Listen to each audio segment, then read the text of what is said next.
चलिए बेटा, आज हम स्टार्ट करेंगे अपना थर्ड चैप्टर जो है हमारा pair of linear equation in two variables. ठीक है, इसमें अगर हर टर्म की बात करें तो पेयर को आपको अच्छे से पता है, पेयर का क्या मतलब होता है, जोड़ा। ठीक है, जो भी दो चीजें होंगी, कपल होगा, उसको हम बोलते हैं पेयर। ठीक है, लीनियर का आपको मतलब पता है, लीनियर क्या होता है, ऐसा वेरिएबल जिसकी डिग्री, जिसकी पावर क्या हो, 1 हो। ठीक है, जिसकी डिग्री 1 हो। वेरिएबल मतलब एक्स वाई जेड कुछ भी इस तरीके का होता है, उसको वेरिएबल बोलते हैं। और यहाँ पर क्या होगा, दो वेरिएबल होंगे एक ही इक्वेशन में। तो कुल मिला के क्या है कि जैसे अगर 2x + 3y = 10, ये क्या है, linear equation in two variables. और इस तरह का एक और होगा, मान लो x + 3y = 5, कुछ भी हो सकता है। ठीक है, तो ये जो होते हैं ये वेरिएबल्स होते हैं। देखो, इनकी इसकी पावर भी 1 है, इसकी पावर भी 1 है, तो ये लीनियर है। इनके साथ वेरिएबल्स के साथ जो न्यूमेरिक वैल्यूज होती हैं हमारी, इनको हम कोफिशिएंट्स बोलते हैं। ठीक है, अब क्या होता है हमारा ये जो है linear equation in two variables, इसकी जनरल जो फॉर्म होती है स्टैंडर्ड, वो क्या होती है, ax + by = c। ठीक है, जहां पर ना तो a 0 हो सकता है ना b 0 हो सकता है। क्यों? क्योंकि अगर a 0 हो गया तो ये लीनियर इक्वेशन इन 1 वेरिएबल होगी, लेकिन हमें क्या चाहिए, linear equation in 2 variables. Similarly यहाँ b भी 0 नहीं हो सकता, अगर b 0 हो जाएगा तब भी ये लीनियर इक्वेशन इन 1 वेरिएबल हो जाएगा। ठीक है, अब हमें क्या है, अगर इस इक्वेशन को हम जो है 3x + 4y = 7, यहाँ a हमारा 3 है, b हमारा 4 है और c हमारा 7 है। ठीक है, ax + by = c, ये इसकी जर्नल फॉर्म है। लेकिन हम इसको ऐसे भी लिख सकते हैं, ax + by - c = 0, इस फॉर्म में भी इसको लिखा जा सकता है। ठीक है, तो जब आप कंपेयर करेंगे तो आपने ABC इस इक्वेशन में से देखना है। ठीक है, अब जैसे हमारे पास कोई इक्वेशन है ये, ठीक है, ये लीनियर इक्वेशन है इन टू वेरिएबल्स, तो इसके कितने सॉल्यूशन होंगे, इतने इसके इनफाइनाइट नंबर ऑफ सॉल्यूशंस होंगे। अब बेटा सॉल्यूशन क्या होता है, सॉल्यूशन वो होता है अगर हम x और y की जगह पर कोई वैल्यूज रखें तो मुझे आंसर जो है वो 12 ही मिले। फॉर एग्जाम्पल यहाँ पर क्या कर लें, अगर मैं यहाँ पर y की जगह 4 रख लूं, ठीक है, और x की जगह पर 0 रख लूं, तो क्या मिलेगा मुझे, ये 0 हो जाएगी टर्म, और ये 4 3 12, 12 = 12, तो इसका मतलब एक सोल्यूशन इसका 0 4 है। ठीक है, सिमिलरली अगर अब मैं क्या करूं, यहाँ पर x की जगह पर क्या रख लूं, 6 रख लूं, और y की जगह पर 0 रख लूं, तो इसका मतलब एक सोल्यूशन इसका 6 0, तब भी मुझे क्या मिलेगा, 12। तो इसी तरह मतलब n नंबर ऑफ सोल्यूशंस मेरे पास आ सकते हैं, x और y की वैल्यू रखने से 12 आना आए जिससे। ठीक है, तो इस तरीके का जो इक्वेशंस है, इनमें मेरे पास क्या है, क्या होगा, इनमें इनफाइनाइट नंबर ऑफ सॉल्यूशंस। ठीक है, तो अब यही आ जाएगा हमारा, जैसे ये इक्वेशन है और ये इक्वेशन है, ये भी linear equation in two variable है, ये भी linear equation in two variables है। तो इस तरह की इक्वेशंस जो होती हैं इनको बोलते हैं हम अलजेब्रिक इक्वेशंस। ठीक है, आगे चल के हम इनके सॉल्यूशंस फाइंड आउट करने की कोशिश करेंगे, डिफरेंट मेथड्स हैं अकॉर्डिंगली। ठीक है, लेकिन अभी के लिए देखते हैं जो एक्सरसाइज 3.1 है, इसमें क्या है। ठीक है, एक्सरसाइज 3.1 के लिए बेटा आपको ग्राफ आना चाहिए। ग्राफ आपने 9th में पढ़ा है, छोटी क्लासेस में भी आपने पढ़ा है, फिर भी अगर नहीं भी होगा तो रफली में थोड़ा आपको समझाने की कोशिश करूंगी। देखिए, अगर एक्सरसाइज 3.1 की बात करें तो क्या कह रहा है, Aftab tales his daughter, Aftab ने अपनी डॉटर को बोला 7 years ago, पहले तो दो बंदे हैं यहाँ पर, एक आफ्ताब है एक डॉटर है। ठीक है, ये दोनों वेरिएबल्स होंगे, यहाँ पर वेरिएबल्स का काम करेंगे। ठीक है, जब ये linear equation in two variables होगी तो वहां पर दो कोई ना कोई दो चीजों के बारे में बात हो रही होगी, वो आपने लोकेट करना है सबसे पहले। तो यहाँ अगर हम बात करें तो देखो, एक आफ्ताब है जो फादर है और एक उसकी डॉटर है, दो बंदों की बात, DAUGHTER, ग्रामेटिकल मिस्टेक। ठीक है, तो दो यहाँ पर कौन है, दो यहाँ पर लिविंग ह्यूमन बींग्स हैं, आफ्ताब और डॉटर। अब क्या कह रहा है, आफ्ताब ने अपनी बेटी को बोला कि बेटी 7 years ago I was 7 times as old as you, 7 साल पहले मेरी एज क्या थी, 7 गुना थी तुम्हारी एज की। ऑल्सो 3 years from now, लेकिन अब आने वाले जो 3 साल होंगे तब मैं क्या हो जाऊंगा, as old as you will be, I shall be 3 times, तो मैं 3 गुना हो जाऊंगा जितनी तुम्हारी एज होगी।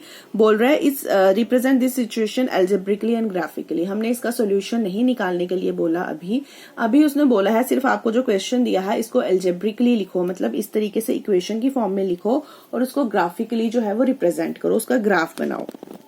ठीक है, इजी है क्वेश्चन। देखिए सबसे पहले मैंने बोल दिया, आपने लोकेट कर लिया कि दो वेरिएबल्स यहाँ पर कौन है, एक आफ्ताब है एक डॉटर है, ठीक है। उनकी एजेस की बात हो रही है, 7 साल पहले 3 साल आगे, ठीक है। तो 7 साल पहले और 3 साल या 4 साल आगे की बात तभी होगी जब हमें उनकी प्रेजेंट एज का पता होगा। तो सबसे पहले हम लेट क्या कर लेंगे कि प्रेजेंट एज जो आफ्ताब की है वो x ईयर्स है और उसकी जो प्रेजेंट एज है उसकी डॉटर की वो है y ईयर्स, ठीक है। अब अकॉर्डिंग टू फर्स्ट कंडीशन अगर बात करें तो वो 7 ईयर्स एगो की बात हो रही है। तो सबसे पहले हम देखते हैं कि 7 ईयर्स एगो मतलब पीछे, जब भी पीछे का होता है, मान लो अभी मेरी एज है 30 ईयर्स, ठीक है। अगर मैं आपसे पूछूं बताओ 10 साल पहले मेरी एज कितनी थी, तो आप क्या बोलोगे कि मैम 20 ईयर्स, यही बोलोगे ना। तो 20 ईयर्स कैसे निकला, 30 में से हमने माइनस किसको कर दिया, 10 को कर दिया। तो जब भी हम पीछे वाली देखेंगे तो हम क्या करेंगे, माइनस कर देते हैं एज में। तो वही हमने किया कि 7 ईयर्स एगो, 7 साल पहले क्या हुआ होगा कि एज ऑफ आफ्ताब कितनी हो जाएगी, उसकी प्रेजेंट एज में से 7 माइनस कर दिया, और एज ऑफ हिज डॉटर कितनी हो जाएगी, y में से -7 कर दिया, ठीक है। अब ये कंडीशन क्या बोल रहा है कि 7 years ago I was 7 times as old as you. 7 years ago I was 7 times as old as you. समझ आ गई, ठीक है। 7 साल पहले इसकी एज इतनी थी, इसकी बेटी की इतनी थी। इसने बोला कि मैं तब कितना था, 7 टाइम्स था तुम्हारी एज का। बस हो गया क्वेश्चन आधा।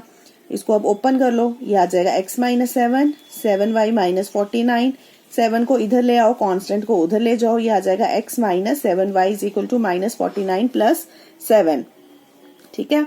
तो ये आ जाएगा +42, ठीक है। इधर लाओ, फिर इसको हम लिख सकते हैं x -7y is equal to -42, ठीक है। ये हमने लिख दिया x -7y is equal to -42। इसको ले ली हमने इक्वेशन 1। अब यहाँ पर एक और कंडीशन दी है क्वेश्चन में, देखिए क्या कंडीशन दी है। सेकंड कंडीशन उसने बोला है अब ऑल्सो 3 years फ्रॉम नाउ। पहले तो इतना लिख लेते हैं, 3 years फ्रॉम नाउ की अगर मैं बात करूं, अभी मेरी एज 30 years है। मैं आपको बोलती हूँ बेटा बताओ 5 साल के बाद मेरी एज कितनी होगी, तो आप क्या बोलोगे, आप बोलोगे मैम 35 years, यही बोलोगे ना 5 साल के बाद। तो मतलब आगे आने वाली एज अगर हमें निकालनी हो तो हम उसमें ऐड करते हैं, और जब पीछे वाली पूछनी हो तो उसमें माइनस करते हैं। तो यहाँ पर इसने यही बोला है कि 3 years फ्रॉम नाउ, तो 3 साल बाद जो है, कंडीशन हम बाद में देखेंगे, पहले हम देखते हैं 3 साल के बाद आफ्ताब की एज कितनी हो जाएगी। अगर उसकी अभी x है तो 3 साल के बाद कितनी हो जाएगी, x +3। तो उसकी डॉटर की अगर अभी y है तो 3 साल के बाद उसकी डॉटर की एज कितनी हो जाएगी, y +3, ठीक है। अब मैं अगर क्वेश्चन का आगे का पार्ट पढ़ूं तो क्या कह रहा है, यही इसने बोला है ऑल्सो 3 years फ्रॉम नाउ। यहां तक मैंने देख लिया कि 3 साल बाद दोनों की एज कितनी कितनी है। उसने क्या बोला है, I shall be 3 times as old as you। क्या उसने बोला है, आई शेल मतलब father shall be 3 times as old as his daughter, ठीक है। तो x +3 is equal to 3, y +3। फिर से इसको खोल लीजिए, x +3 is equal to, this is 3y +9, y को इधर लेके आओ, x -3y, 3 को इधर लेके जाओ, 9 - 3, this will be x -3y is equal to 6। अगर अब आप देख सकते हो, this is equation number 1, this is equation number 2। तो ये दोनों क्या आ जाएंगी, मेरी अलजेब्रिक इक्वेशंस आ जाएंगी। x -7y is equal to -42 और x -3y is equal to 6। तो ये है हमारी अलजेब्रिक इक्वेशंस, या फिर जो उसने बोला था एल्जेब्रिकली इसको रिप्रेजेंट कीजिए, तो ये हमने कर दी, ठीक है। ये हमने सॉल्यूशन नहीं निकाला, सॉल्यूशन तब निकलेगा जब हम x और y की वैल्यूज फाइंड आउट करेंगे। वो अभी हमें नहीं सीखा, अभी उसने नहीं बोला है, अभी हमने नहीं सिखाया गया है, ठीक है। तो इसीलिए अभी सिर्फ बोला है कि आप डेवलप करो स्टेटमेंट। अगर आपको दी होगी तो आपने पेयर ऑफ लीनियर इक्वेशन बनाना है, तो वो कैसे बनाओगे, तो वो हमने सीखा कि हमने पेयर ऑफ लीनियर इक्वेशन कैसे बनाया, ठीक है। तो अगर हम क्वेश्चन देखें तो बेटा देखो क्या लिखा है, represent this situation algebraically and graphically. Algebraically हमने बता दिया इसको कि इस तरीके से ये बनती है। अब हम इसको ग्राफिकली रिप्रेजेंट करेंगे, ठीक है। अब देखिए बेटा ग्राफिकली के लिए क्या करना है, हमने यही जो 2 अलजेब्रिक इक्वेशंस हमारी आई थी, इन्हीं को हमने लेना होता है। ध्यान से समझना, ठीक है।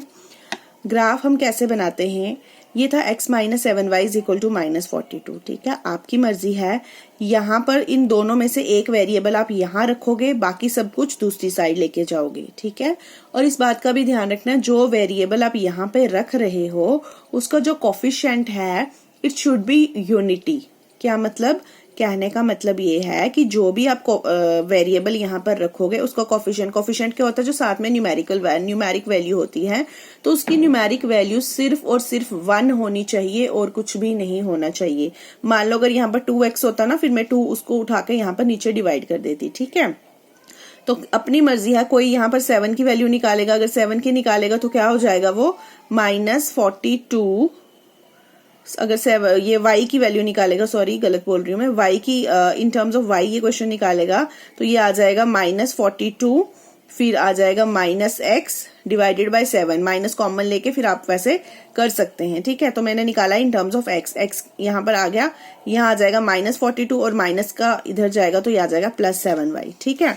अब x is equal to positive वाला पहले लिख दिया मैंने, गड़बड़ कर दी यहाँ, ठीक है, यहाँ पर गड़बड़ कर दी मैंने, ठीक है, माइनस प्लस का चक्कर पड़ गया था, तो ये आ जाएगा x is equal to 7y -42, ठीक है। तो यहाँ पर मैंने फिर से इसको सॉल्व किया, देखो x minus 7y is equal to -42 है, x is equal to 7y -42। अब हम रखेंगे यहाँ पर वैल्यूज, ठीक है। तो अब आपकी मर्जी, आप नेगेटिव साइड भी बना सकते हो, तो मुझे पॉजिटिव साइड बनाना है, तो मैं यहाँ पर वैल्यू इस तरीके से रखूंगी कि वो 42 से बड़ी आए ताकि मेरा पॉजिटिव बन जाए, ठीक है।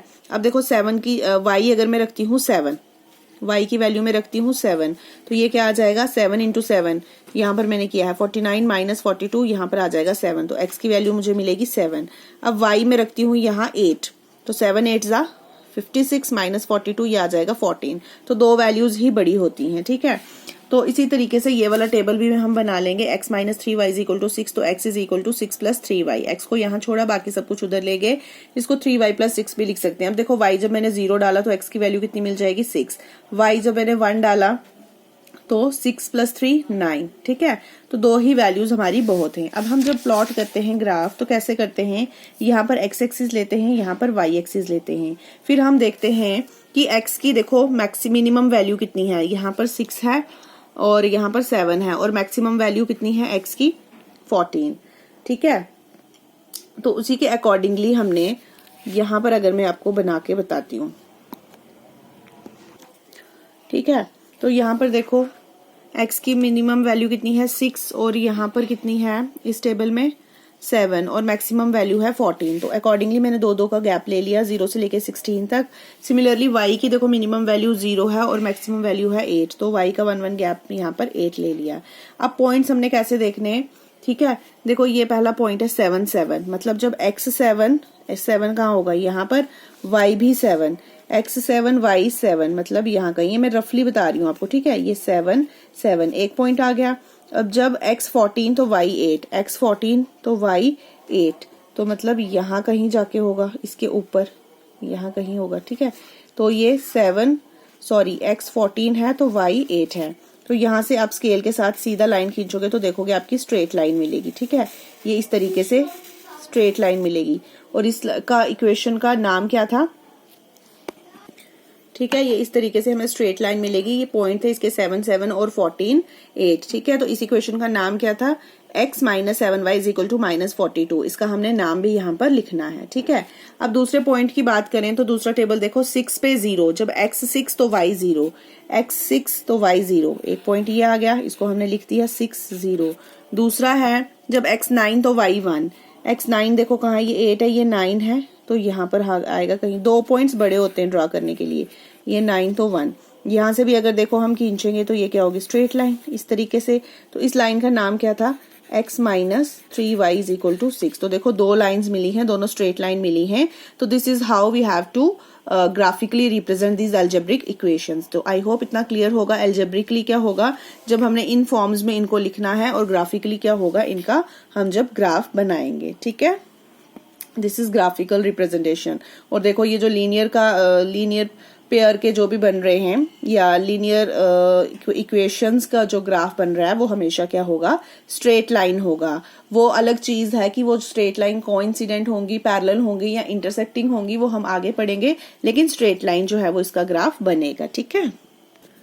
ठीक है, अगर सेकंड क्वेश्चन इसका देखें बेटा, the coach of a cricket team by 3 bats and 6 balls of ₹3900, ठीक है, दो चीजों की बात हो रही है यहाँ पर, एक बैट है और एक बॉल है। ठीक है, दो ये वेरिएबल है हमारे। Later she buys another bat and 3 more balls of the same kind for ₹1300। Represent this situation algebraically and graphically. दो चीजें थी, बैट थी, बॉल था। ठीक है, हमने सबसे पहले क्या, हमें नहीं पता एक बॉल कितने का है, एक बैट कितने का है, तो हमने ले लिया कि कॉस्ट ऑफ 1 बैट है ₹X और कॉस्ट ऑफ 1 बॉल हमने ले लिया ₹Y। तो according to the first condition उसने क्या बोला है, 3 बैट मतलब 3X प्लस 6 बॉल्स 6Y कितने के हैं, 3900 के। तो ये बन जाएगी हमारी पहली अलजेब्रिक इक्वेशन। यहां से आप चाहें तो 3 कॉमन ले सकते हैं, इस साइड से 3 कॉमन आएगा तो x + 2y, यहां से 3 कॉमन आएगा तो 1300। ठीक है, तो यहां से 3 कैंसिल आउट हो जाएगा तो x + 2y = 1300, ये हमारी आ जाएगी फर्स्ट। अगर हम सेकेंड इक्वेशन देखें, उसने क्या बोला है, शी बाइज अनदर बैट, मतलब एक बैट लिया और उसने 3 बॉल लिए, मतलब x + 3y = फिर से 1300 आया, तो दूसरी बन जाएगी x + 3y = 1300। तो ये सेकेंड हमारी अलजेब्रिक इक्वेशन बन जाएगी। ठीक है, तो अब सिमिलरली जब हमने ग्राफ बनाना है तो पहले ये इक्वेशन ले लो, तो x + 2y = 1300, तो x = 1300 - 2y। जब y को 0 पुट करेंगे तो x 1300, y को 100 पुट करेंगे तो ये कितना आ जाएगा, 200 आ जाएगा ना फिर, तो 1300 - 200 1100। दो वैल्यूज ही काफी हैं, तीसरी मैंने ऐसे ही एक्स्ट्रा ले ली हुई है, आप दो से ही करें। x + 3y = 1300 है दूसरी इक्वेशन, तो x कितना आ जाएगा, 1300 - 3y। पहली तो सिंपल y को 0 पुट कर लो तो 1300, दूसरा y को 100 पुट कर लो, 100 पुट करोगे तो 300, 1300 में से 300 गया तो आ जाएगा 1000। तो दो हमारे पास आ चुकी हैं। अब जब यहाँ पर आप ग्राफ प्लॉट करोगे तो वहां पर आप डिविजन्स मेंशन कर देना कि इतनी डिविजन्स को हमने इतना लिया है। ठीक है, जैसे हमने 9th में करा था।